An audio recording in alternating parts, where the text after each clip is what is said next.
How are you? I'm so sorry about earlier. I don't know what is going on. Hi, Snutter.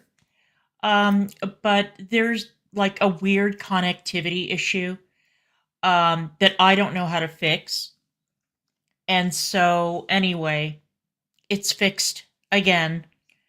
But I do apologize. I wanted to stream earlier, but again, we uh, we had a bit of an internet problem. Hey, Dimpled, how are you?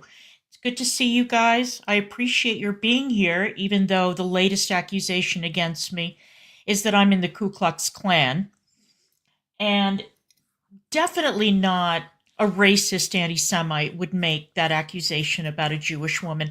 Oh, and apparently, the reason that I'm racist is because I am a white Jewish woman. And I've been asked very condescendingly if I know that there are black Jews. Well, yes, I do know that there are black Jews. As a matter of fact, I mentioned the release of the Ethiopian Jewish hostage from Gaza, and I made a snide remark. Hi, Stephanie.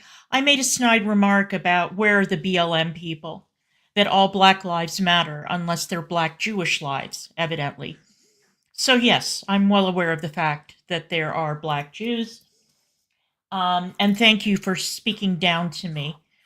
So yeah, I guess that now I'm racist because I'm a white Jew. That's not an incredibly racist and anti-Semitic thing to say about somebody. But whatever, whatever. I guess that the entire community is racist. I sure will, Judy. I sure will if I can find it. Um,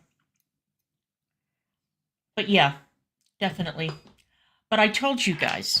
You see, when my spidey senses go, I know. I know what I'm talking about. I do. And I love having people goy-splain Judaism to me. And speaking of Judaism, so last night, um, I was being asked to go on panel repeatedly. No, I was very busy baking hamantaschen, and yes, they turned out deliciously. Thank you for asking. Okay, so moving on. I do find it amusing, though, that all the same content creators who were crying hot tears a few years ago about being falsely accused of racism are now welcoming that psychopath into their chats. Well, all that I can say is you're next. You see, I don't play the YouTube game. If I spot somebody and I think that they're a bad egg, I don't give a shit about their audience. I don't care how many people they have in their streams. I don't play that political YouTube game. Yeah, I know it's a little bit belated, but it's okay. I had basically decided that I was going to make hamantaschen, and then I had to put that on the back burner, and I was craving hamantaschen anyway. Um, but they're all welcoming this psychopath who has basically accused everybody in the community of being racist, or not everybody, not the real racists, just the people that that person doesn't like. But okay. That's okay. All of you who are welcoming this lunatic with open arms, you're next. I'm just telling you. You're next. After a 3, 4, 5 day bender, when she starts getting loopy and crazy and can't remember what she's saying, or you get on her bad side because you don't bend the knee to her, she'll come after you too. And can't say you can't say I didn't warn you. All right. So, we are talking about Blake Lively today because we haven't talked about Blake Lively in a while, and I found some really good videos for us to watch on Blake. I have discovered this content creator called Melanie King. I'd never heard of her before, and today I was scrolling through the videos of channels that I subscribe to, one of which is Popcorn Planet, and the guy had her on stream. And I thought, or on his video, and I thought, she sounds really interesting. And the people in the comments were like, oh my God, you got Melanie King on. And I thought, who the hell is Melanie King? So I went to her channel and I watched some of her content, and she's very, very good. She is something that people like the prostitute in Canada don't understand exists, which is she is a conservative Black woman, and she mostly comments on social issues and pop culture and that kind of stuff. So I thought we might begin with her, um, because I think that she is actually terrific, and I really like what she had to say. Oops, shit, I just went to the end of her video. So let's bring her up. Apparently, Blake Lively fears profound mental health issues are at risk of being leaked amid Justin Baldoni legal drama. Well, probably. All right, so let me go ahead and fire her up, and we'll hear what she had to say. Being leaked amid Justin Baldoni legal drama. We have got to talk about this. So I came across this article yesterday, and it's a couple articles about this, and it's just almost unbelievable that her lawyer would file this. I don't understand why he would put this out there. I do. It's just very bizarre. There's a lot of things that he could have talked about, but to reveal that your client has profound mental health issues is very alarming because we all have mental health things. We all go through things, or maybe have some things that are going on with us. So I'm not making fun of that. I'm not in any way denigrating that. But for your own attorney to say that they are profound, something about that is very bizarre, and it's making me want to dig deeper into what is really going on with her. Is Blake Lively diagnosed with something that could actually affect this case and actually explain why she's the way she is? And when I say mental health, we're not talking about like, something that is really serious. Hi, I vultures. believe this is probably related to personality disorders. A lot of people have pointed out that Blake Lively, there's a lot of experts that are reading it. And of course, no one can give a diagnosis, but it looks as though she's a narcissist, like an actual diagnosed narcissist. Well, of course she is. She's an actress. Find me an actor or an actress who's not a narcissist. Oh, by the way, speaking of Hollywood, and speaking of movies and actors and everything. So last night I don't know why I just watch movies up until the halfway point and I don't finish, and then I finish later. I started watching A Real Pain, and I have Keanu Reeves. Yeah, he's the exception to everything. Gotta. I started watching A Real Pain, and I have some thoughts. I'm not going to give a full review until I've watched the whole thing. But based on what I've seen, it is absolutely a shame that it didn't win for Best Original Screenplay. It is a beautiful screenplay. It is beautifully written. The dialogue is terrific. I have to admit that I underestimated Jesse Eisenberg. I had no idea that he was such a good writer and that he was so insightful. I mean, I admit I don't know that much about him. The last time I checked him out was in The Social Network. I don't follow him. It's a beautiful story. It's a beautiful story. Having said that, I know that everybody's very happy about Kieran Culkin sweeping all the awards ceremonies, and he is wonderful in the movie. He's wonderful. I don't want to take anything away from him. I think he was terrific. I would have given the Oscar to Ed Norton from A Complete Unknown, because Ed Norton was incredible. And I found that role to be far more compelling than Kieran Culkin's role in A Real Pain, even though A Real Pain is a beautiful film. It's a beautiful story, and he does a great job in it, but I would have given it to Ed Norton. That is just my opinion. So as soon as I finish it, I will let you guys know what I think. So let's go back to Blake Lively.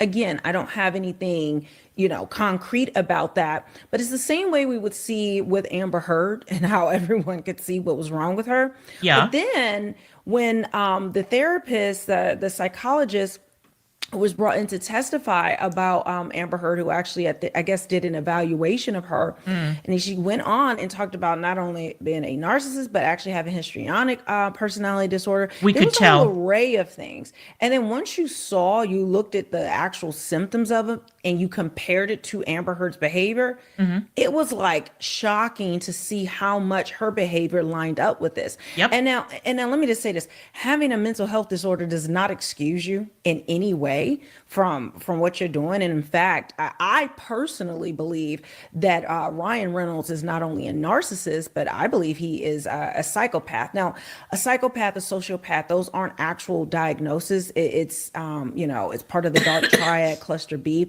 but it's Mm. all falls under antisocial personality disorder. Well, he's also an actor. You know, I mean, not that he's a psychopath. I'm not signing off on that. I'm just saying, I mean, if he's a narcissist, you have to have a certain streak of narcissism to be able to make it in that profession. As far as her lawyer talking about the mental health issues, what she's trying to do, Blake Lively, she's going to blame Justin Baldoni. She's going to say that she is suffering from some mental health problem as a result of his terrible behavior. And she's probably already tacked on a huge pain and suffering amount to her lawsuit. That's my guess. And as far as at risk of being leaked, well, look, if you initiate a lawsuit for an enormous amount of money, then your bank records are going to be scrutinized as the plaintiff.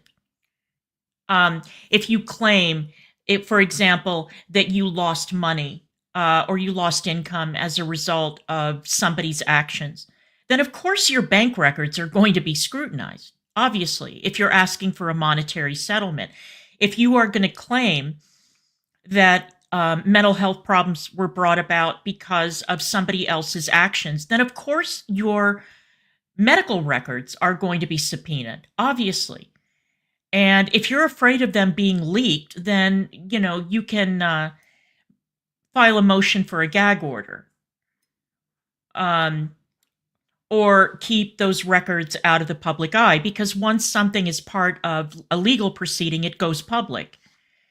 So I'm not really surprised by any of this.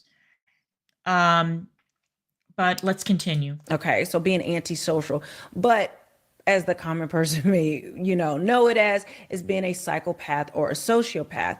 Now, I do not believe Blake Lively is that, but again, you can clearly see, in my opinion, the narcissism at bare minimum that's going on with her. Obviously. But let's get more into this.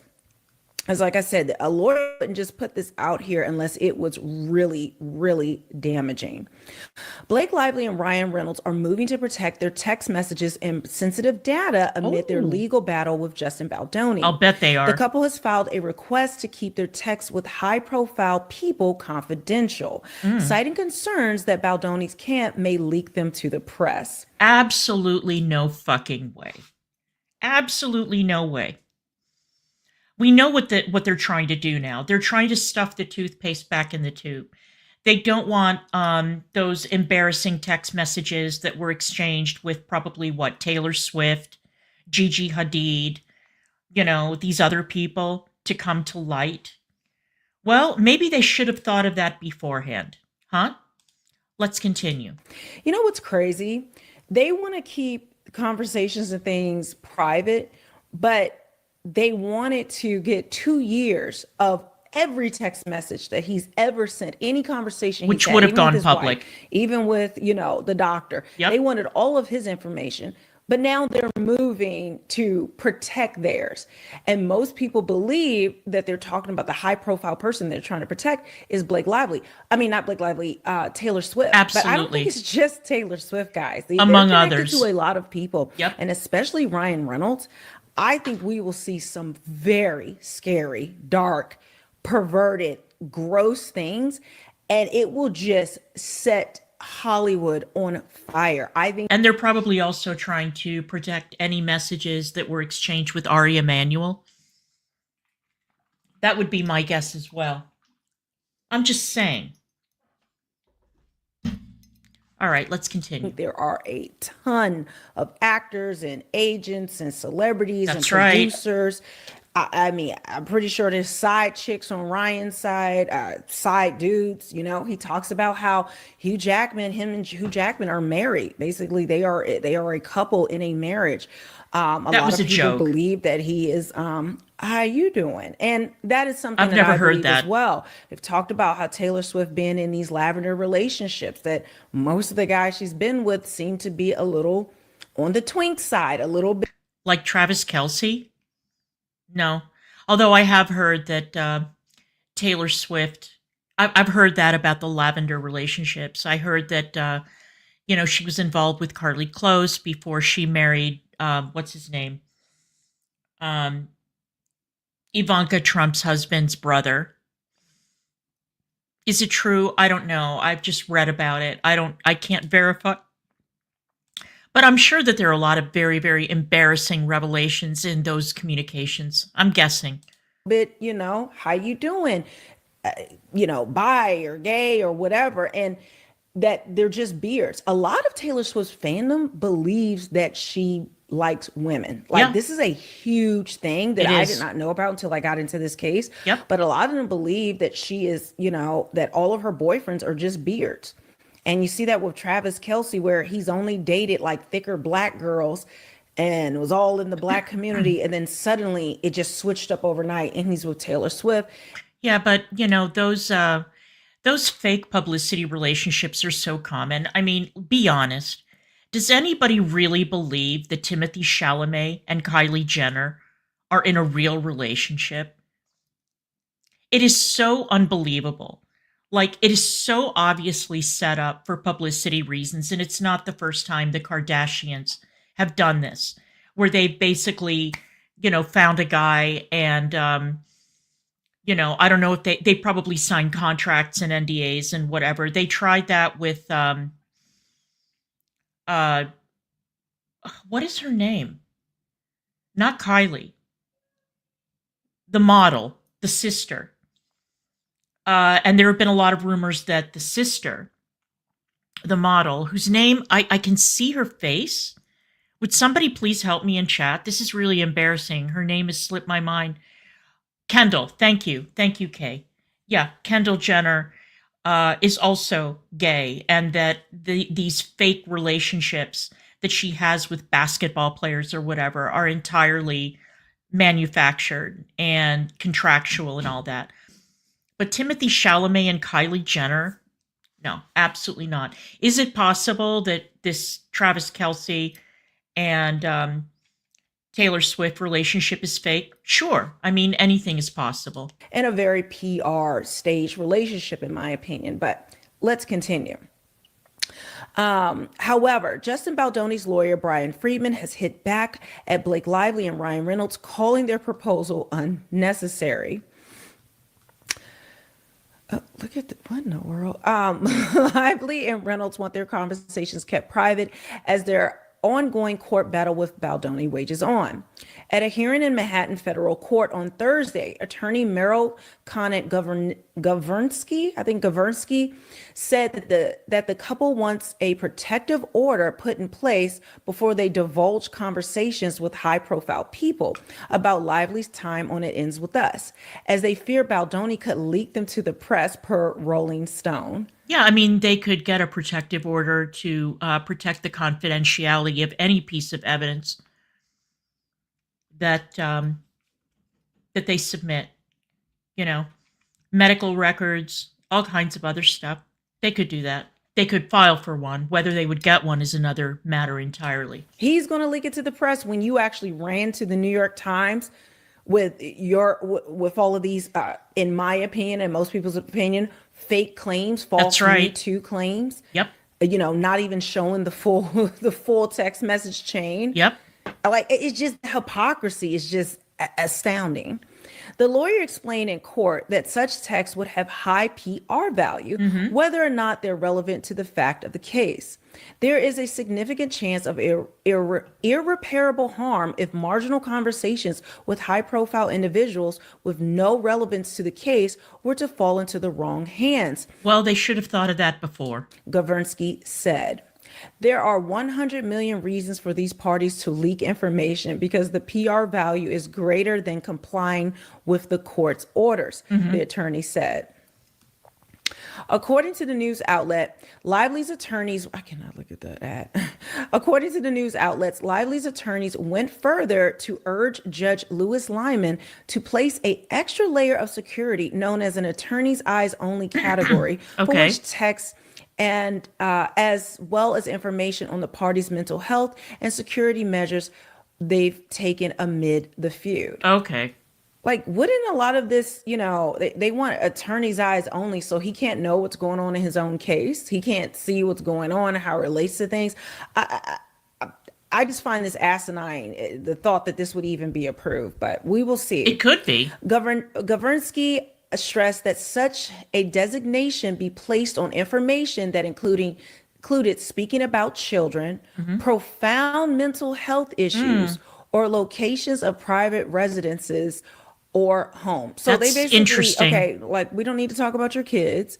We don't need to talk about where your residences are, but Right. that actually relates to what happened with the whole Taylor Swift coming to their apartment in New York and all of that. So that actually is relevant. And profound mental health issues can be relevant. We saw that again in Johnny Depp versus Amber Heard, that her mental health issues came to the forefront. And a lot of these things could actually explain, if she's diagnosed with something, then it explains that this is a pattern of behavior that she has. We saw, I reported on it first, Anna Kendrick on the red carpet yesterday when she was asked what it was like working with Blake Lively again. And she says, oh, and she tries to like rush off like, oh, Yeah, that Anna Kendrick, Blake Lively tension is really something, isn't it? And I saw today that, yeah, I agree. Yeah. All right, let's continue. like, people have a problem with Blake Lively. She is a problem everywhere she goes. And so a lot of times these profound mental health issues will explain that pattern of why so many people do not like her. However, I would say when Lyman asked Gavrnsky, if she was implying that Baldoni's lawyers posed a risk to Lively and Reynolds' security, the lawyer said no. However, Gavrnsky noted that Baldoni's co-defendants include people whose entire living is based on providing information to the press and content creators. What are you talking about? The PR person that is included as a on his side, when you also have your entire, was it Leslie Sloan and her entire PR firm is being sued on your side? Like it makes no sense. I don't know how they expect to win anything with these arguments, but Yeah, you know what? I actually realized that I've lost track of how many different parties have been dragged into this and how many ancillary suits are going on. It's a lot. And I find it incredible. I mean, really incredible. I mean, it really is like such a mark of incredible stubbornness that Ryan Reynolds and Blake Lively are pressing forward with this. It's amazing. They are really, really invested at this point. And when I look at the two of them, I wonder, is Ryan Reynolds as invested as she is? Have they gotten into a situation where they have convinced each other that this is a good idea? Because they are losing the PR battle majorly. You'd be hard pressed to find too many people who are on their side and think that this lawsuit is in any way justified, you know.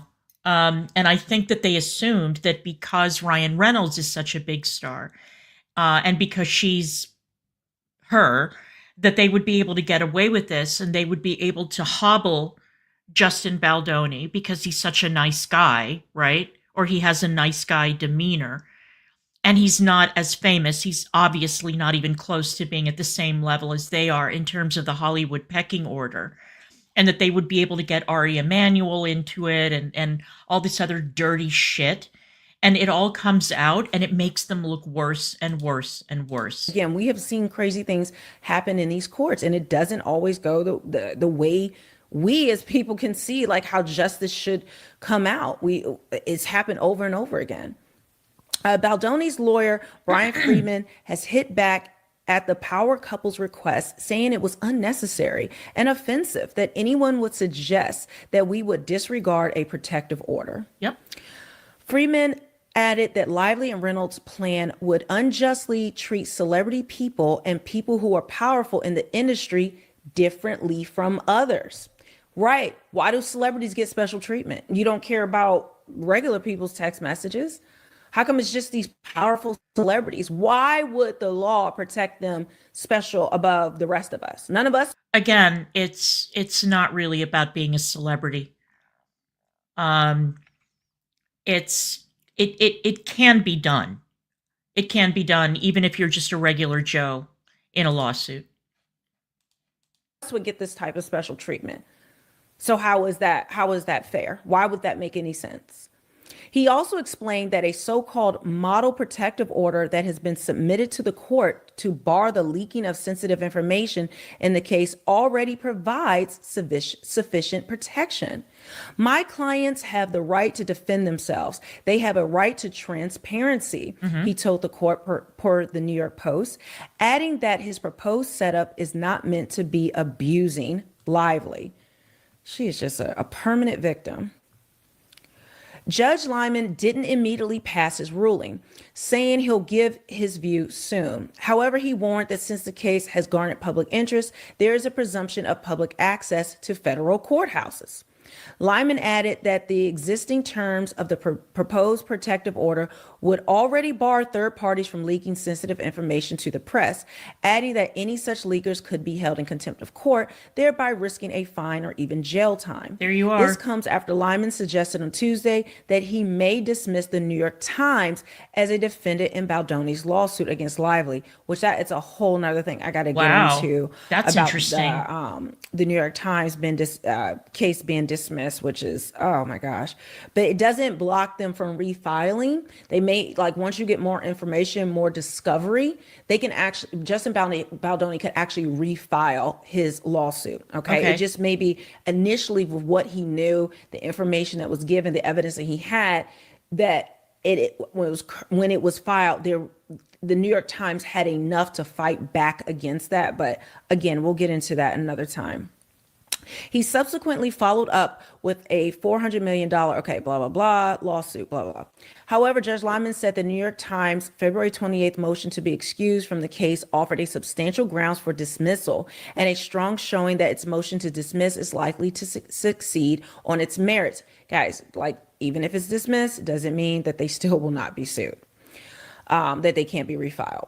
The recent court hearing comes after Lively's subpoena requesting access to more than 2 years of the director's calls and text data was denied by Judge Lyman. Oh, well. Lively had asked for the documents concerning ingoing and outgoing calls and text messages within the time period of December 1st, 2022 to the present.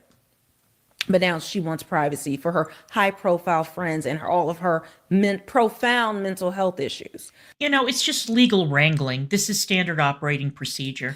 However, Lyman ruled in Baldoni's favor, saying that the Lively's request could lead to releasing sensitive information linked to doctors and psychologists and communications with people who aren't related to their case. The judge also questioned Lively's reason for requesting call and text data from 2 years before Baldoni's alleged 2024 smear campaign against her began. Well, that's a good question. Lively mainly argues that the subpoenas will help to identify the larger network of individuals who perpetrated a negative media campaign against her, Judge Lyman said per the Daily Mail. He continued, but according to Lively's complaint, this negative campaign did not begin until approximately August 2024. Mm-hmm. It is therefore unclear how communications to and from Wayfair parties in 2022 and 2023 would reveal individuals who participated in the campaign. What's absolutely hilarious about this is that it is completely and totally obvious that Blake Lively is still in complete denial about her role in everything going south. Now, it didn't all go south. The movie did very well at the box office, despite all this bullshit and drama and everything else. But the fact that she showed her entire ass during the press tour, and then she put Baldoni and his people in the freaking basement during the premiere, where they were, hey Tiffany, where they were photographed sitting surrounded by packages of bottled water while the others were upstairs, you know. Poor Justin Baldoni was Cinderella who didn't get to go to the ball, and they're sitting there in their little outfits, you know, watching the whole thing transpire on a TV while Blake Lively and Ryan Reynolds are walking the red carpet. It was so unbelievably fucking cringe. Okay. And it seems like Blake Lively and Ryan Reynolds are still not understanding that all of these incidents and the way that they came at Justin Baldoni sideways has created a negative impression to suggest that Justin Baldoni is the puppet master pulling the strings, and that it was only him who managed to make two huge Hollywood, well, one huge Hollywood star and his wife look bad. It's incredible. They take no accountability for their part in any of this. Guys, and you know, I wanted to, I'll just show this really quickly, but this was another, oh, that's not the one. That's another thing I got to get into. Why Blake Lively may finally be regretting her It Ends With Us lawsuit Well, it's against about Justin time. Baldoni. Now, this gets into her profound mental health issues and how she's just digging her own grave. Like the more she does, the more she doesn't even do. It's just, as we just pull up receipts of her and Ryan, we get to see over and over how these things are coming to the forefront, and everything is just piling on to them. I don't see how they win this case. Crazier things have happened, but I think once we get discovery, once they're deposed, it is game over, lights out, and this is going to be, I A shit mean, show. I think Hollywood is trembling right now with the things that could be exposed. But with that, guys, make sure you subscribe because I have been away for 2 weeks and usually they turn off notifications. Whether you're watching this on X or you're watching this on YouTube or any other platform, make sure you subscribe because you're not going to miss any other news I have. And I will see you guys on the next one. Okay, her channel is linked in the description. She's got a lot of really interesting content. Now I'm going to move on to the next one. And this was a video that I had told you guys about the other day by a content creator called Colonel Kurtz, who does pop culture commentary, and she is quite anti-Me Too. And she brought Nick Rekieta on to comment, and I thought that a lot of what he said was interesting, and I thought that a lot of what he said was, they were points of view that I didn't agree with entirely. I'm going to leave you guys for 1 minute and I will be right back. Okay?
Tiffany, Crochetter told me today that apparently there are some Disney suck-ups that have been tweeting um, already. Actually, we'll watch that video after the one I'm about to play.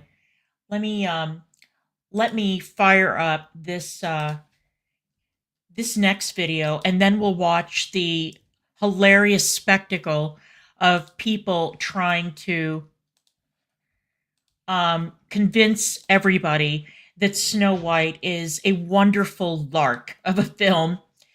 And there's Rekeita, and let's give this a listen. Make an accusation and completely shred someone's entire career, and that's what they appear to be trying to do to Baldoni, right? Right or wrong, right. That's what they seem to be trying to do, is just shred his career from the onset.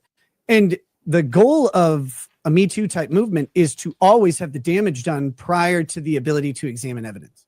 Yes. And so I think we all want to watch, like, what is this going to have any teeth, or do we have to wait for the next like social movement to come through? Like, what are we even doing here? So that's what I think is really building into it as well. And her channel is linked in the description as well. It. Oh my gosh. Just a second. Ah! Hey, hi. I'm acting like you're Elvis. That's what I do too when I see me. It's fine. I mean, you know what? And I want to say again, Nick Rekieta looks good and he sounds coherent. He's not drunk. I don't think so, Doris. Hang on. Let me put your comment up. I don't think he does. I mean, he made it abundantly clear that he, was never really interested in being a lawyer. I think his license lapsed, but I think that was a matter of paying a fee. I mean, realistically speaking, even if he got his license back, and he may have at this point, who would hire him? Given the spectacle that he's made out of himself for the past 2 years or 3 years or whatever. But I am glad to see him not looking like a corpse or slurring or drunk or, with a red nose with white powder on it. And again, there's things that he said here that I agree with and things that I don't agree with. Yeah, exactly. Okay, here we go. Yeah, that's right. Thank you for the clarification, Clark. I appreciate it. And if you all wouldn't mind, if you're not subscribed, please do drop me a sub if you want to become a member. The link is at the top of the chat. Let's continue. I'm used to it. Hey, what's going on? Congrats. Well, thank you. I mean, I don't know if you remember your 100,000 milestone or not, but it is huge for me. This is Nick Rekieta. Everyone say hello and be nice. It's okay. I don't care. Just be within the guidelines of the chat. You're battle hardened. I know. Man, I've had a rough year, so it's like people can say whatever they want Clara. Nowadays. I don't care. Why? What has happened? I was doing ayahuasca last year, so the whole last year is gone for me. So no. Yeah, me too. Wow. I'm not going to keep interrupting and making this comment, but he's like the old Rekeita. It's like the old Rekeita is back. He's clean, or he looks clean. He looks good. He's gained some weight. What a difference. What a difference night and day. Let's continue. If you don't know, it's a really long story. It's not wrapped up entirely yet, but long story short, I was doing a bunch of drugs and then the police caught me. And it's like, oh, well, that kind of threw my life into turmoil. And it's been a mess, but we don't need to bog down that. No, absolutely. I'm not gonna make you talk about it. I appreciate you being here. And for people who wonder, why am I being so happy here where he's describing what he's been through? I'm sure you appreciate it, Nick. I have a real gallows humor about life. And I've been through some similar times in my life and whatever different circumstances, but I'm just glad that you are whatever happened or didn't happen or whatever, like you're good in my book, and you've always been cool to me, and I see you on the upswing, and I'm just glad for that. So. Yeah, I mean, you get into some messy situations sometimes. Life kind of piles on, and things explode, and it's a big mess. And you have to just pick up the pieces and go on, right? Like you can't do anything about that, and it sucks a lot, and it can be really tough. But hey, what I swear, I got everything. My camera has been just driving me nuts lately. I'm gonna probably take it out back and shoot You're it. all Hey, right. Anna. I'm just glad that you're here. So look, have you yet weighed in at all on the Blake Lively Justin Baldoni thing? No, I was watching my friend Danny on Direct talk about it the other day because I heard little ancillary stuff and I had no idea. The past year seriously has been like I've been so wrapped up in my own situation that I haven't followed much of anything. And so I was trying to catch up. You had mentioned it to me. She'd mentioned it to me. Megan Fox had mentioned it to me. And so I haven't That's Megan Fox, the law tuber, not Megan Fox, the actress. weighed in. But what it sure looks like is Blake Lively asked for a bunch of stuff, kind of got like everything she wanted, and then proceeded to be mad about it. That's And, pretty much true. Is like complaining about this guy. And it seems like this Baldoni guy made the mistake of like listening and doing everything, which is a common problem. Like guys listen to women in these professional environments, and they were so scared of the MeToo movement. So they got so scared of it, they started capitulating to all these ideas and setting up their own barriers, which ended up setting themselves up for failure. Okay, I disagree with that. I think that he's partly right. Hello, Tiffany. I already said hello to you. Thank you, Tiffany. I appreciate you. And by the way, I appreciate everybody who is chatting. I know that someone is trying very, very hard to turn my audience against me and to discourage people from chatting. This person is monitoring everything that I do, everything that I say, the people that are in my chat. Probably going to start going after people in my community. So I appreciate everybody who's here because it's a giant fuck you to anybody who tries to influence where it is that people go and who they listen to. So I appreciate it. Thank you very much. I disagree on the Me Too thing. I think that that may be partially the problem, although when they all got together to make this movie, everybody was very cordial, and it was only as the filming progressed that it became apparent that Blake Lively was crazy and trying to take over the entire project.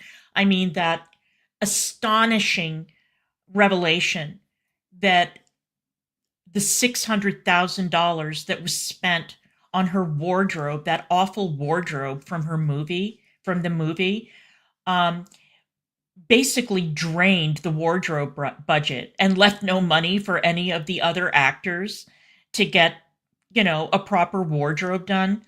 And $600,000 on that shitty, awful, ugly wardrobe for that movie. It's incomprehensible. I think that really what figured into it was that it was like the boiling frog analogy. That Baldoni thought, great, we're going to work together. And Ryan Reynolds sent me those nice messages and was very kind about my family and so on. And it wasn't until the production went on that he realized that Blake Lively was crazy and that Ryan Reynolds was a problem as well. And Ryan Reynolds is obviously an absolutely huge star, a huge star. And with a lot of clout in Hollywood. And so he found himself like, oh my God, what am I going to do? This bitch is out of her mind. And her husband can't stop poking his nose in. So I don't think that it was solely a Me Too thing. I don't agree with that. I think that it was also feeling somewhat pressured and intimidated by Ryan Reynolds, who is a bankable star with a lot of connections. Hence the whole Ari Emanuel angle. Excuse me. Let's continue. Watching Me Too in 2018 and then watching it lose its teeth so dramatically after Agreed. COVID. Like COVID killed Me Too harder than just about anything because everybody's like, we don't actually care about that. That's interesting. I've not heard anyone say that, but that's interesting. No, I disagree. Again, I don't think it was COVID solely that killed Me Too. I think that part of the problem also was that Rose McGowan and Asia Argento sort of positioned themselves as the, like, I mean, it wasn't a, it didn't have a leader. Me Too was a leaderless, organic, it started off as a hashtag and it built momentum, right? But it wasn't a formal organization with a head and a PR strategy and everything. It just unfolded. Like I said, it unfolded organically. I don't think it was entirely COVID. I think that when Rose McGowan and Asia Argento were sort of pushed to the fore, and they were two deeply, deeply, deeply flawed vessels. Rose McGowan cracked under the pressure. And Asia Argento, I mean, there were those stories that came out about that weird relationship she had with that 13-year-old. And then there were rumors that swirled that she had something to do with Anthony Bourdain's death. And it was a whole thing. So that derailed it. And it could be that it was because people weren't going, into the office, maybe. But no, I don't think it's as simple as, COVID was the reason. I disagree with that. Yeah, it was really, it's like, we want to know if we're going to die, if we're going to be forced to take vaccines, if we're ever going to get to go out again. And everybody was also removed from the workplace. So like the momentum of having additional Me Too stuff come out was gone. The steam was taken out of it. And also the thing is that whenever you have these social media like witch hunts, essentially, they burn out on their own. They burn out. They kind of run out of steam and something else takes its place. That would be the other thing that I would suggest. Right. And but now we want to know, like, wait, is this going to be a thing? Like, is it going to be a thing again where someone can make an accusation and completely shred someone's entire career? And that's what they appear to be trying to do to Baldoni, right? Right or wrong. Yeah. That's what they seem to be trying to do, is just shred his career from the onset. And the goal of a Me Too type movement is to always have the damage done prior to the ability to examine evidence. Well, that's what happens in every smear campaign. Always. That somebody will come out, make an accusation. I mean, look at what happened to Mr. Beast. There's a really good example too. Or what happened to Sniper Wolf. Remember that kid came out and said that Sniper Wolf was trying to get his channel taken down. There was no evidence for it. Everybody ran with it. Everybody. Moist Critical, all the really big YouTubers ran with it and basically dragged Sniper Wolf and said that she was a monster who was targeting, a much smaller content creator. And then it turned out to be false. The whole story was a lie. So that's what happens, I mean, the old saying, a lie will travel around the world before the truth puts his pants on. So that is just in the nature of feeding frenzies on social media, Yes. And so I think we all want to watch, like, what is this going to have any teeth, or do we have to wait for the next like social movement to come through? Like, what are we even doing here? So that's what I think is really building into it as well. That's great analysis. Yeah, that was the other thing too. It was way before COVID because, I happen to know, well, I'll tell that story some other time, but I think that his point is that it probably fizzled out during COVID. But Me Too had already been showing signs of running on fumes before lockdown, and the other thing was, and this was one of my complaints, that, they got Harvey, right? And there were maybe a couple, well, they tried to get Marilyn Manson and it didn't work. Evan Rachel Wood's complaint didn't work out for her. And my complaint was, why did it come to an end before we could go into, for example, the music business or other branches of entertainment where it was desperately needed, as we have seen with P. Diddy, for example. That there were a lot of other areas in entertainment that hadn't been covered, and that everybody was like, "Oh, well, we got Harvey, now we can rest on our laurels." No, it just it died a natural death. It did, and that's why I find that the COVID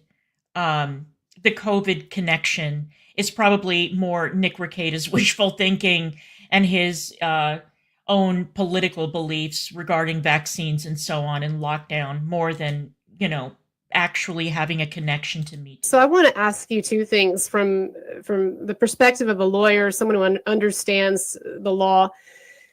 It seems like in these MeToo cases, and I'll take Baldoni's as the best example, that these attorneys are getting more and more public in their activities, and that they're venturing more and more sort of Adam Waldman-like into the public realm and fighting a PR battle. It seems increasingly that attorneys like Brian Friedman or Adam Waldman or whomever, they see themselves as PR advocates just as much as legal advocates. Do you think this will continue? Yeah, but that's been going on for years. That's been the case for years. I mean, I don't know how many of you were court aficionados, how many of you watched court TV, but Leslie Abramson, when she was defending the Menendez brothers, was very outspoken, and she was fighting the battle on two fronts, the courtroom and the court of public opinion. And, anytime that you have a super high profile case with very, very expensive lawyers, they understand that they have two goals. And obviously, if you have a lawsuit that has a gag order in place or a protective order or whatever, there's only so much that the lawyer can say. But lawyers have always been that way, always been that way in high profile cases. You put a bank of microphones out in front of the courthouse and here comes the lawyer. And you just to continue to increase this hybridization of the media world and PR. I mean, and legal. Yeah. I mean, no, it's been going on since OJ, but doesn't it feel like to you it's really taken a new level? Yeah, social media changed everything.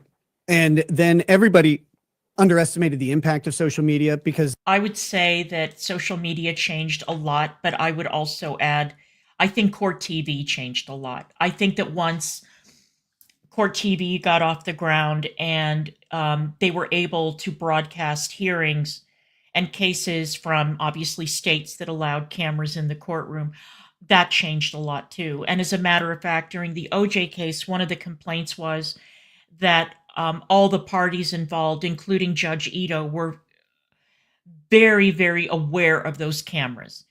And there was a concern that all the parties were playing to the cameras a little bit too much, considering that it was a murder trial. It was a double murder trial. And that there was a real Hollywood, element to it that people found a turnoff, and people were questioning, Judge Ito's conduct. I mean, everybody's conduct was questioned during that very, very, very, very long trial. Legacy media held the reins on everything for so long. Once legacy media started capitulating to social media, the power dynamic shifts, and it's not going back in any foreseeable way. So, before you could make a stink on social media, but you weren't going to get Tom Cruise fired from a movie. Right. Now, you can get Tom Cruise fired from Mission Impossible if you want to. I highly doubt that. You could organize a social media campaign. It may not be true, right? And I think someone like him has probably been very careful, especially in the last several decades, insulating themselves from these types of accusations in the ways you would expect, having intimacy coordinators on any set that involves any sort of interaction, really hammering out in contracts exactly what's going to be there. But there are also no sex scenes in the Mission Impossible movies. So the likelihood that, I honestly know that it's probably a mistake to say this, but I think Tom Cruise is too big to fail. And I cannot imagine that anybody could take him down from Mission Impossible. That is his project. He's the producer of that franchise and the star. So, and plus it's about to end whenever the second half of the one that came out, what was it, in 2023? Mission Impossible is going to be over. So I really don't think that Tom Cruise is going to be put in that position. But I see what his point is, but I think that he picked a bad example. Having a good agent will do that. And good entertainment lawyers will do that for these celebrities. But once that shift occurred, that's when all these movements got their power. And with that, you have this issue of now the audience is in control of everything and everything is at risk all the time. Because the PR side of it is so damaging. I don't want to like toot my own horn, but when I covered the Vic Mignogna case where he got Me Too'd back in 2019, that was one of the things I was talking about all the time. I haven't seen that, Tiffany, 2 but I'll take a decades look. behind everybody else all the time. They're risk averse, especially like the larger firms that you get. You don't have lawyers willing to take risks. And so the PR response for Vic when he got Me Too'd was to put out a statement like apologizing. And I'm like, what are you doing? You can't come out and apologize right now. You don't even know what the mob is really accusing you of here. Well, that was also the huge mistake that Destiny made when he was first accused of, improprieties, revenge porn, whatever, sharing around the images of Pixie. His huge mistake was to reach out to her and talk about, her mental health, or, he basically admitted his guilt, and that was a huge mistake. He should have kept his mouth shut until he had spoken to his attorneys. And that may come back to hurt him. I don't know. I have a feeling that like 99.9% of most of these cases, it will settle and the plug will be pulled on the whole business. But yeah, you don't, if you're accused like that or you're involved in a suit, you don't come out and fucking apologize, all right, before anybody's even had a chance to see a single shred of evidence. And that set him up in a really bad way. And it was literally a PR apology. I was like, you don't need that. You need to have your lawyers and you need to have people advocating for you in the public arena. Right. Because whether you win or lose your legal case, your career lives and dies on what you do now and who's going to have faith in you to keep going afterwards. Yep. Right. And I've seen so many law firms not do that. And that was one of the strongest things that I think Adam Waldman did for Johnny Depp, because Depp sat there just taking beating after beating after beating. Waldman starts coming out and speaking for him as his representative. And suddenly the tables start to turn. People start to go, wait, this story isn't this way. Wait, he's actually standing up and fighting back. This guy's making some sense. And that kind of opens the door. And they leaked those audios, or they circulated those audios too, which was huge. Right. And any of this war that can be fought in social media, I mean, when your job is to be popular, you have to fight in the realm of popularity. You can fight legally and it can help. Right. But it cannot save you. It cannot save a career. It cannot stop an accusation. You have to fight in the realm of where your popularity, where your resources exist in the first place. Mm-hmm. And most importantly, especially as you get down from legacy media into people like us, creators who cultivate an audience of people who like what we do for whatever reason, you have to leverage the help and support of the people who got you where you are in the first place.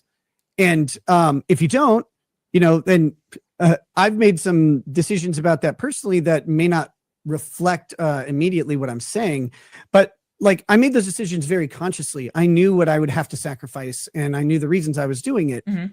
Well, and you were in your circumstances too. It was a criminal case. Too point on it. That was a criminal versus here we're talking civil. So I know that's a big difference as well. Yeah, of course. I didn't, I have a government to fight, and fighting the government on social media doesn't really work. Like you'll win and then you'll go to prison. Yeah. So Yeah, but Rekeita's, Rekeita was so determined to defend himself on social media. He was so determined to defend his reputation on social media that he talked too much. He was way, way, way too forthcoming, way too angry, fighting. And plus, he still got that other lawsuit. And I wish I could remember the name of the guy who's suing him. It begins with an M. It's a defamation case. Is it Montebank or something like that? So it's something like that. But anyway, so he was dealing with a civil case and a criminal case at once. And obviously, the criminal case was far, far, far, far more serious. Montegraph. I'm sorry. Montegraph is the name of the guy who's suing him. So, and Rekeita was going out there and he was insulting the judge in that case. And he was going on locals and just showing his entire ass. So I'm telling you, Rekeita's criminal defense attorney may be the greatest criminal defense attorney in the country because he cut Rekeita an amazing deal. And granted, Rekeita had no priors. And so it was easier because Rekeita was not a career criminal. Rekeita, had been at one time a member of the bar. Maybe he still is. I have no idea. But the attorney who represented Rekeita in the criminal case did yeoman's work. Absolutely incredible what he pulled off. A Pyrrhic victory, if ever there was one. Right. And so it works out a little bit differently. But watching the Vic situation, watching Johnny Depp, watching any of these celebrity trials, and you see their lawyers and you're like, what are you doing? You have no consideration for what this person needs. And that was in a PR sense, you mean? Right. And that's what I mean. Their lifeblood is their reputation. Right. And that was one of the frustrating things, even with working with my lawyer who in my case, who understood that. They understand it at an intellectual level. They don't have a visceral grasp of what social media is. And yeah, but that's not their job though. It's not their job to rescue your social media career. Their job is to keep you out of prison. That's what the attorney's job is. And that's why Rekeita thought that he would pick up the slack. And he did a terrible job. Rekeita will never, ever, ever be back at the same level that he was prior to his entanglements with the criminal justice system, his cocaine addiction, his alcoholism, the kids being removed and all of that. A lot of damage has been done. Everybody in his circle turned their backs on him. I don't know if he will ever be able to repair those relationships. I think that out of all of them, perhaps the only one who would be willing to listen to him is Nate the lawyer. But I think that the rest of them, no, they won't. And, and then there was the business with April and that whole thing. And it was an absolute mess. Like the whole thing was a big ball of mess. So I don't think that he'll ever be able to make the income he was making before. I don't think that that's possible. But I'm glad to see him on a good track. He's coherent. He looks good. He looks healthy. I'm guessing that his family is back together. April is gone. So he can move on now. That's because they're not on yes, it in thank an you, effective Kim. way. Montegraph. They may have a few hundred to a few thousand Hey, followers. Peach. But it's like when you start getting to hundreds of thousands, millions of followers, like it's the level of influence that exists and the potential devastating effects of that in either direction have to be realized. And so I think there are law firms out there that have a grasp of it and are getting better. Harmeet Dillon with the Dillon Law Group, she works with she's the firm partner or whatever. Ron Coleman is one of the lawyers from that firm as well. Like they take on these high profile cases that they go against governments, they go against organizations.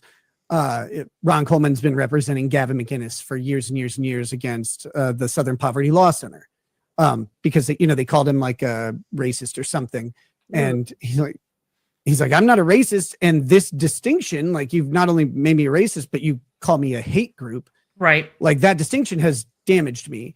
So now I'm going to sue you. But suing the Southern Poverty Law Center is damn near impossible. Like, well, not really. I mean, Majid Nawaz pulled it off when they called him an Islamophobe. The Southern Poverty Law Center put together a list of the most prominent Islamophobes, and they put Majid on it, which was utterly preposterous. Majid is a practicing Muslim, and I think that he's gotten significantly more religious since the case with SPLC closed. Majid got a $2 million settlement off of the SPLC. They did smear him horrendously, and I do miss the old Majid. I miss the Majid that fought the SPLC, the Majid that I see now with the big beard and, you know, talking about Islam, and he's really, really angry and paranoid, and he's not the same person, and it makes me really sad. He fell down a number of different conspiracy theory rabbit holes, and it's been painful to watch Majid. As a matter of fact, I saw Majid. It was a clip of him, I think, at an Oxford Union debate, and I did not recognize him. I didn't realize it was him. He looks much older, and he doesn't have that same verve that he had a decade ago, but it's possible. It's possible. It's not easy, but it's possible. Majid did it, and Gavin McInnes, well, we'll see. They're an organization that has been built on a perception of goodwill, right? Like, oh, we point out people who are nasty, horrible people. Right. It's like, well, what if you did that wrong, though? What if you get it wrong and you... You know, I'm glad that you brought that up, Doris, because whenever I do like the rundown of the organizations that I used to respect and donate to, that I would never donate to again, SPLC is on that list. And every time I say that, along with the ACLU, it hurts. And Planned Parenthood, it hurts. But the SPLC lost its way a while ago, just like the ACLU. And it's really a shame because years and years and years ago, like 25 or more years ago, I was privileged to have to get invited to have dinner with Morris Dees. And I was part of a group, and we sat around and we had a wonderful conversation. And Morris Dees was an extraordinary man, the founder of the SPLC. And what it has become now it's a real shame, is all that I can say. It's a real shame. It is a shadow of its former self. It's a totally different organization. You ruin someone's life like that. What do we do now? And so you see the Dylan Law Group, they're kind of inspirational, in my opinion, as far as being on the forefront of recognizing reputation, recognizing what people are up against in these situations, and also leveraging the celebrity of the person, because you built it, use it. Like, because you're going to, if you don't, right, it's going away anyway. You have to win. Right. So. And I see increasingly that the legal strategy for a number of these famous Me Too guys is increasingly taking the PR, the importance of the PR angle into consideration. I mean, some of these defamation lawsuits that some of these guys file, like Marilyn Manson, I don't even think that their attorneys expect that they're going to go the full distance. But the idea is that the law is at least, it's really the only forum left that has some legitimacy in people's minds, where you can get your evidence out there and in a cogent way, an organized way, and you can say, look, I've got evidence, right? And so, well, we're seeing this play out now with Jay-Z, who has sued his accuser, the girl who said that he and Diddy assaulted her when she was a 13-year-old girl. And then, well, it turns out that she can't prove her story and that a lot of the elements of the story don't hang together. She said that she was driven from Rochester, New York, and dropped off in New York City. It's a 5.5 or so hour trip. And which, of course, begs the question, who the hell would drive a 13-year-old and dump her in the middle of New York City? She said that she watched, I guess it was the VMAs from a Jumbotron. There was no Jumbotron at the VMAs. She said that she met one of the Madden brothers, I think Benji Madden, at the ceremony, and he was out of state. He wasn't even attending the ceremony. And I guess she said at one point that her lawyer had pressured her into suing Jay-Z, and now she's backtracking. It's a mess. It's a mess.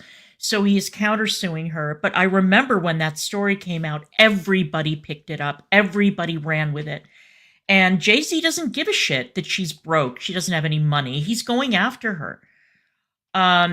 So yeah, that's only the latest example. So it's like you said, with these Me Too cases, people's minds are made up long before you get to a court determination or anything like that. Right. And if you think about it, if you're at the level where you already have entertainment lawyers or you have a corporation paying for your lawyers, filing a document in court that will be covered by the news is about the most cost-effective advertising you can do. Because once you've already sunk costs into representation and you're in the middle of this thing, like filing a document is essentially free. There might be like $100 filing fee depending on the forum you're in or whatever, but so what, you know? And that's going to get play when you're a celebrity, even a minor celebrity, that's going to get play on Fox. I absolutely agree. I think that Jay-Z has a lot of skeletons in his closet. It's just that this was the wrong accuser. This was the wrong one. And it's going to make any case going forward against him much, much tougher to pursue because of this mess. So yeah, I totally agree with you. Yeah, exactly. Exactly. So now this girl is in a real problem because he's not only suing her, he's suing the lawyer as well. So let's continue. News on CNN, on NBC, like they're going to cover it and they're going to spread whatever narrative you need spread. So using lawfare in that way, again, and this takes a really sophisticated conversation with a client because you have to tell them our goal isn't, our goal is always to win ethically, like your legal goal as a lawyer representing someone is to win their case. But really it's to zealously represent them in all forums. And so it's like, we may not even think we can win this case, but is the cost of doing this case worth possibly preserving everything you've built? Without it, do you have a chance? Can you get a job if you don't fight? And the answer is often no. And you look at some of the responses of some of the early Me Too people. One of them that I think is like one of the most baffling responses in history was Kevin Spacey when he was accused by Anthony Rapp of molesting him when he was a teenager. And Kevin Spacey's like, well, I don't remember that, but if I did, I'm sorry. And it's like, what? That's your answer? You cannot say, I don't remember fondling you as a child, but if I did, like, I'm sorry, I was probably my bad. At a party. Like, oh my God, this is and not by better. the way, and then he threw in, remember that announcement that he was gay too. Yeah. Right. Man, it's like, look, I may have done that. I'm sorry. I don't remember. If I did, too bad. Also, I'm going to live my life as a gay man now. Right. You are not helping. It was helping not at all. Yeah, it was not a good statement. These are some great observations, honestly. And have you thought about starting a YouTube channel, Nick? I've thought about it. I don't know. I had a bad experience. No, seriously though, this is great stuff, and I know we had kind of a visual glitch here and there, and I really appreciate all of you being here for me reaching the 100,000 mark, and thanks a lot, and thank you so much, Nick, for showing up. But it's my pleasure. Huge congrats, and you asked if I remembered hitting the 100,000 mark, and yes, I 1,000,000% do. It was such a cool day. I was trying to get it before the end of the year in 2020, and I got it. I passed 100K on like December 30th or 31st. I just snuck in, and it was like it doesn't mean anything. Like you're really between 99,500 subscribers, right? But it means everything because it's everything you worked for. It's where YouTube decides to recognize your effort for the first time in like a really tangible way. So, never ever let go of that, like that feeling, that accomplishment, because try and find someone else who can get 100,000 people to press a button, and they can't do it. And that's pretty much it for that interview. I just wanted to play that because I thought that Rekeita looked really good. Again, you may not agree with everything that he says, you may not agree with his analysis, but you can't deny what a change over the course of a year. All right, let's take a look at somebody mocking the early reviews of Snow White. Karsten let me know that this was going on Twitter. I'm going to leave you guys for a second. Talk amongst yourselves. I will be right back.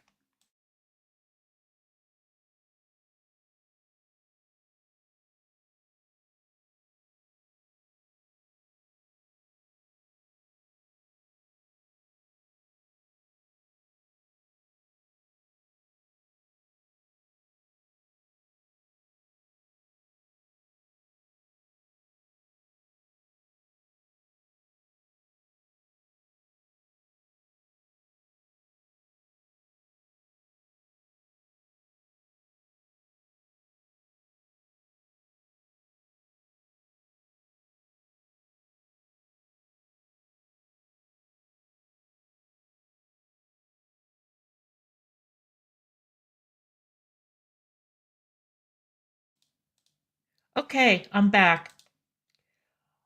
Snow White first reviews. The shills are out in full force. I cannot wait to watch. I haven't watched this, so let's see what he says. Oh, Snow White first reactions are here, and they are, of course, they're positive. Their shills are out in force, ladies and gentlemen.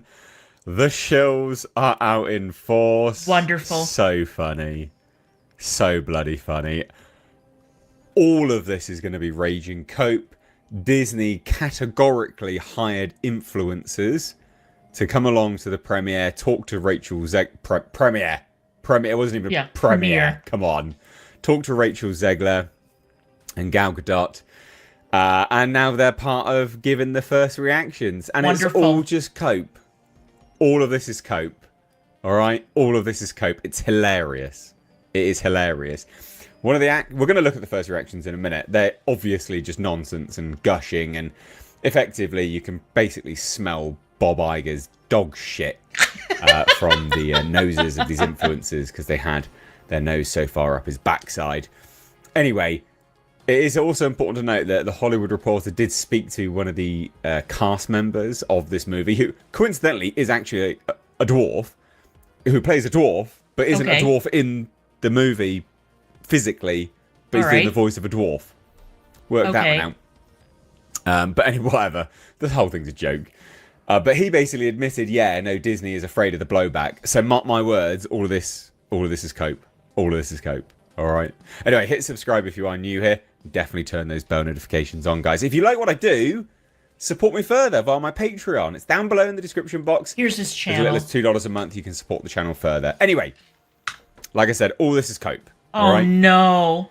Oh, so no. Funny. All of this is hilarious. No. I can't get over it. Shining supernova. Let me just resize this. So we've got, just important, the Hollywood Reporter spoke to Martin Kleber, who does the voice of Grumpy. Right, Martin Kleber is, he's quote unquote a little person. And he does the voice of Grumpy in this, which is resized. And basically he said, again, can you imagine that being a dwarf? Being hired to do the voice of a dwarf in the movie that's fully CGI, but not being hired to actually be a dwarf in the movie, even though you're a dwarf, because another dwarf actor saw fit to piss on everyone's parade. And those CGI dwarves look busted. They look terrible. Absolute joke. Goodness me. Anyway, he says it really isn't going to be a red carpet. It's going to be at the El Capitan Theatre, which is cool, but it's basically going to be a pre-party, watch the movie, and that's it. Okay. There's not going to be this whole hoopla of Disney's first effing movie they ever made because of all this controversy. They're afraid of the blowback from different people in society. Well, that's honest, at least. That's what happens when you hire a douche canoe. Anyway, I thought that was funny. But here's the first reactions. Here's the first reactions. Rachel Zegler's a shining supernova in Snow White, beautifully embodying the graceful, gentle nature of the OG Disney princess. It's a visual feast with show-stopping new musical numbers and, of course, dozens of enchanting animated animals. Okay, enchanting animated animals. Have you guys? So, again, Karsten, my producer, on all things related to Snow White and entertainment, has been checking IMDb like a maniac. And we've been following along to see which songs are left out and which songs are included. And Someday My Prince Will Come is one of the songs that was cut from this movie because, as we know, it is a modern day. It's basically a remake of Snow White and the Huntsman, only with music. So it's like a weird hybrid of Snow White and the Huntsman. The CGI in this movie is so bad that, I mean, you look at The Lion King live action from 2019. You look at Mufasa. You look at Lilo and Stitch. The trailer just came out, and it has been a giant hit, and people can't wait to see the movie. And then you look at the CGI in this movie, and I'm not buying the excuse that, oh, well, you know, we had the strike, and we had this, you know, this issue, and, you know, the production schedule was a problem. Disney, you've been doing this for too long, and you've done CGI that has been too good. You look at the CGI from Lord of the Rings that came out how many decades ago? The CGI from like 20 years ago looks better than the shitty CGI that we've seen in the trailers for Snow White. It is incomprehensible. And apparently, I guess that they had to create the dwarves at the last minute because remember they were going to do the so-called magical creatures. And that didn't work out so well. And then they decided, oh shit, we'd better put the dwarves back in. God forbid that we cast actual dwarves and hire dwarves, you know, dwarf actors who don't exactly have the widest range of roles available to them. We're going to put together these terrifying looking dwarves that look disturbing. You know, the 1937 hand-drawn animation was more warm, friendly, fuzzy, and relatable than these horrible dwarves in this movie. But let's continue. How's it a live-action movie if it's all animation? No one's worked that out yet. Oh, there's a little bit more here. The screenplay wisely gives its heroine newfound depth through her fervent desire to become the leader her father believed she could be, and a love story that's sweet as apple pie. What love story? But there's no prince, though. Rachel Zegler stuns in Snow White with a vocal range crafted by the gods. She shines magic, charm, and beauty into this spinful reimagining of Disney's 1937 classic, with Gal Gadot serving in cartoonishly fun and whimsical portrayal of the evil queen. Jesus, honestly, there's more. Mark Webb delivers a visual treat accompanied by Erin Cressida Wilson's strong written and writing, and Benj Pasek and Justin Paul's dazzling and shoe-tapping original songs that speak to the world and the journey of the characters within it. I swear to God, don't these bullshit reviews sound like they were written by ChatGPT? They don't feel like reviews that were written by an actual human being. It's too much. It's too much. Like nobody is buying it. Nobody. All of that plus adorable dwarves. Have you seen the dwarves? Oh, they're awful. They are nightmare fuel. Yeah. They are everything but adorable. They are. Especially White's relationship with Dopey, an exploration of one's own heroism through a pure heart and a swift runtime shape Snow White into one of Disney's strongest retellings yet. And a bona fide family crowd pleaser. Oh boy. Mate, you didn't even how do you not know how to spell crowd? What? Or bona fide, for that matter. That's Family misspelled as well. crude pleaser. What is that? Jesus. Disney's not bringing their best with these Oh, here's shills, the next are they? one. Despite the Bob being all over the place, Snow White is quite charming. The message lands well, the critters are adorable, and Rachel Zegler and her enchanting voice are stunning. It almost got a full tear out of me. Oh. I've never cried in my entire life. Despite becoming an internet punching bag, Disney's remake of Snow White is actually mostly successful. Okay. Rachel Zegler is an absolute star. Most of the new songs are catchy and beautifully performed, and the visual palette is sumptuous and vibrant. Mate, it's not in any of the trailers, though. What are you talking about? No, it isn't. Gal Gadot had beautiful gowns. Okay. That's a weird thing to tack on, isn't it? That is weird. Gal Gadot had beautiful gowns. What? Anyway. Listen, I was worried, but let me tell you, Snow White is pure Disney magic. Oh, This will end boy. up being a lot of people's favourite live-action remake. I really doubt it. I'm pressing so many X's to doubt. Won't know, will it? A joyous premiere for a delightful film. I can't wait for the world to see this special movie. Also, as a musical, it's perfect. Is You it? get an opening number, an I Want song, a villain song, a love song, an 11 o'clock number, reprises, and a finale, among others. Let's have a look at this. Oh, see what the boy. other people... I mean, this is just full shills. Let's have a look. It's ridiculous. Let's see. I may regret saying this, but Snow White is solid. I really enjoyed the musical numbers, particularly the opening one, and the Queen's Evil Bop. What? Zegler was great in the lead role, and Gadot was fun. It's really the CGI dwarves that let the film down. The choice is baffling. Well, that I agree with. Why, you can thank Peter Peter Dinklage for that, Dinklage. mate. Yeah. Hilarious. The biggest surprise of 2025 is that the most controversial and most hated film of the year is actually a decent live-action remake. Snow White is not only one of the best live-action remakes in years. It's not even live-action. Shut up. It's filmed No. entirely on a soundstage. Right. It's also a film that recaptures the magic of the 1937 movie. No. Let's not get hysterical. Okay? With so many of the songs from the original movie being left out.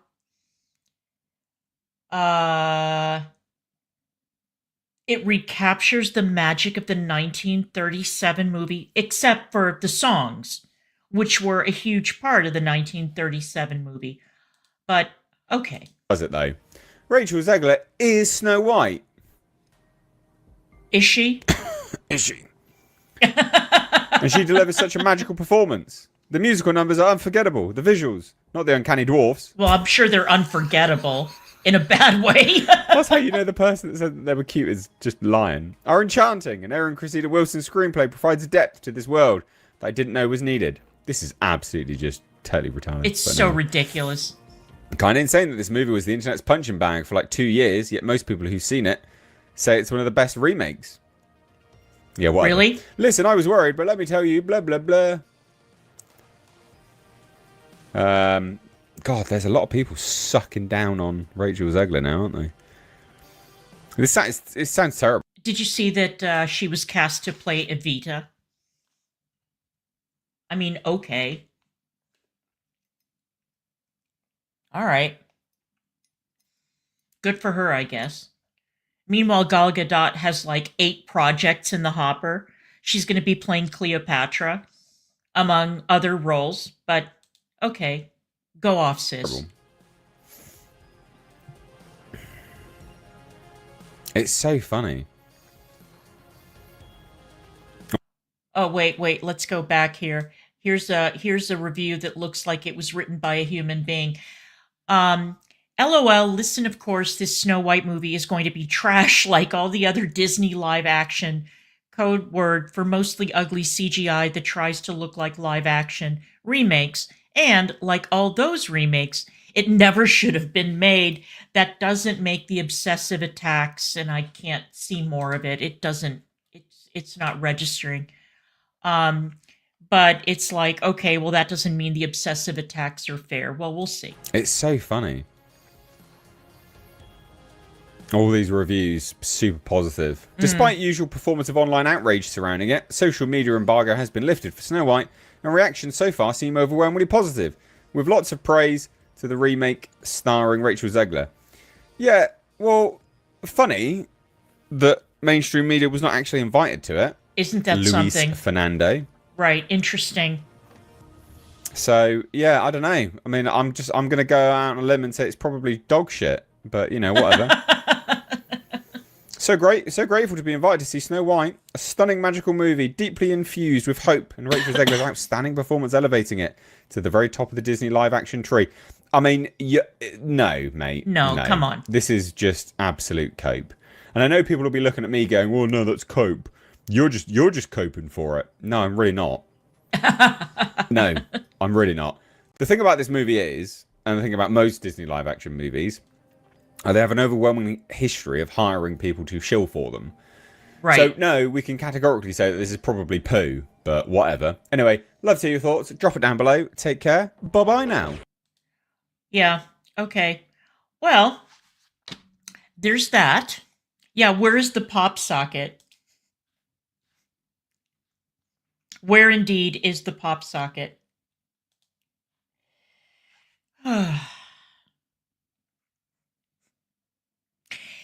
I was watching another video earlier about the race swap in the Harry Potter HBO series and how they've cast a black actor to play Severus Snape.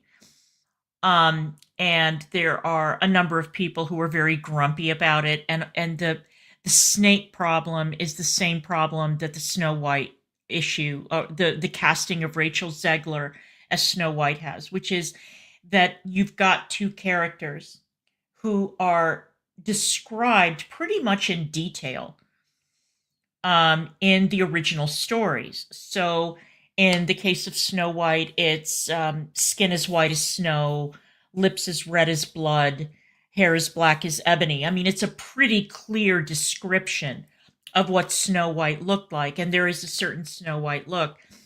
And then the thing is, the thing with Snape is that Snape was described as having a big nose, as being very sallow skinned. It's a highly specific description of the character. And when you see Alan Rickman and you read the description of Snape, I mean, it's pretty dead on. And I am not the world's biggest Adam Driver fan, but in the case of Snape, I think that he would have been an excellent choice to play Snape in the HBO thing. But I mean, I don't want to criticize J.K. Rowling. It's her vision. Apparently, she signed off on it. I think that she was like, whatever, fuck it, just. All right, since Crochetter has suggested that we watch Tyrone Magnus, who I love. Let's go ahead and watch Tyrone Magnus and see. Okay, here we go. This is about the ticket sales for Snow White. So let's close out with the... Yes, this is the other problem. This is the other problem because there is a scene where Snape is hung upside down by his ankles from a tree. So I wonder if they're going to include that scene and, draw attention to the very obvious, historical issues involved in that. But the thing about the race swap, it was so unnecessary, But, these people will never learn when it comes to that shit. All right, let's watch Tyrone Magnus and call it a day. I love Tyrone Magnus. Let's see what he had to say. Oh, boy. We're off to a good start. My God. Okie dokie. So.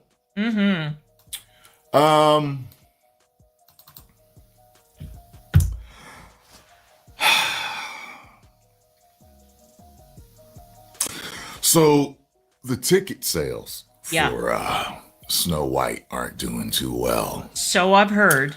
at all. As a matter of fact, they look like the ticket sales I saw for Captain Marvel. Uh-oh. I was one of the people in the empty theaters. I could have swore I posted a picture back then. I would have to scroll all the way back and find it in 2019. I could have swore I posted a picture of the empty theater I was in for that. They're bad. Now, here's what's interesting. The theater, I go to Regal a lot. Not all the time, but I go to Regal theaters out here. And I have their membership plan, so I get a deep discount. If you go see a lot of movies, you get a deep discount with their membership. Go check that's them cool. out or whatever, right? So I checked my area. My area, okay, particular theater that I go to a lot had 14 showings. That's a lot. Out of the 14 showings, 3, 2, 5, and 8 p.m. sold 3 seats. Wow. 3 seats each. Wow. And I said, I should do a video on this. This is crazy. I said, you know what? No. Wow. I'm a smaller area, kind of where I live in the Philadelphia area, but I'm a smaller area where I'm at. Let me get into the city. Let me get into the city. Let me find a more popular theater. Okay. Uh-oh. On the screen now. Okay, see? In the city, they only have 1, 2, 3, 4, 5 showings. Okay? Not counting IMAX or 4DX, all that other stuff. Just standard, which is what most people go to. Right? Okay.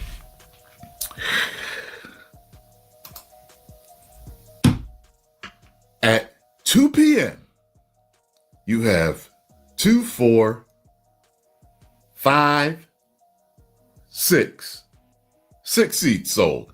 Wow. Not good. Counting that right? Not good. At 4 p.m., you have 1, 2, 3 seats sold. Yikes. At 5 p.m., 2, 4, 7, 8, 9, 10, 11 seats sold. 5, 1, 2, 3, 4, 5. Is that the same one? Hold on. Yeah. 5. Oh, I had 2 screenshots for 5. Sorry about that. 7. 1, 2, 3. 8. 1, 2, 3, 4, 5. What 6. a disaster in Philadelphia. Wow. 8 p.m., 7 p.m., 5 p.m., Jesus. 4 p.m., and 2 p.m. That is terrible. That is terrible. It is what it is. And no matter what anybody says, I'm assuming that we're going to have some shilling being done. Yikes. We're going to have to see what this movie does. Because, man, maybe the majority of the people that are coming to the theater are going to walk in and buy their tickets. They're not going to buy online. The funny thing is, though, whenever I go to a theater, everybody is scanning their movie tickets on their apps. Right. Like, I don't see anyone buying tickets at the theaters anymore. So there you have it, folks. Empty theaters for Snow White. I'm sure there'll be some shilling going on. There already But is. you know what? I'll give Rachel Zegler this. Okay? See, I will always tell the truth, no matter what. All right? I think that Rachel Zegler has a great voice. She does. I think that she's a good actress. And I think that she's an attractive young lady. She's okay. She's cute. Yeah. Now, pushing that aside, her personality has rubbed people the wrong way, and it has said to people, pompous, Yep. entitled, Yep. and out of touch. Yep. And along with Disney woken up the movie and changing several things, that is a recipe for disaster. Correct. Post comments down below. Let me know what you all think. If you enjoyed my thoughts on this, hit the like button, subscribe, and share. 10 million subscribers will. I hope. Okay, well, Tyrone Magnus, thank you so much. That was informative. I'm still a little bit huffy with you over Wicked and your observations about Wicked. However, you're a man, you're heterosexual, you don't like musicals. I get it, all right? You were not the target audience for Wicked. But overall, Tyrone Magnus is so much fun. He's so great. I'm going to put his channel or that video link there. If you're not subscribed to Tyrone Magnus, please subscribe to him. He's wonderful. He's got a great channel. So you will enjoy his content. You know, he's a little heavy on the superhero movies. He loves superhero movies and I don't. So I tend to skip those videos, but he is terrific. Thank you, Karsten, for letting me know that he had uploaded that video, because that's dire. That is a bad look for Disney. I cannot even imagine how many Tums are being consumed by the Disney people. They did it. They tried with the Shilling, and I don't think anybody's going to buy it. Yeah. They're going to do everything they can. They're going to pull out all the stops, and ultimately the public will decide. And I think they already have. There may be some people who are filled with morbid curiosity and, nothing to do during the showings, but I think that the reviews are going to be absolutely terrible. I just have a feeling. All right, guys, thank you for being here with me today. I appreciate it. And I will see if I can figure out some interesting topics for this week. If anybody has any suggestions, please do leave them in the comments. Don't forget to like, share, and subscribe. I appreciate all of you. Thank you so much again. And I will see you guys the next time.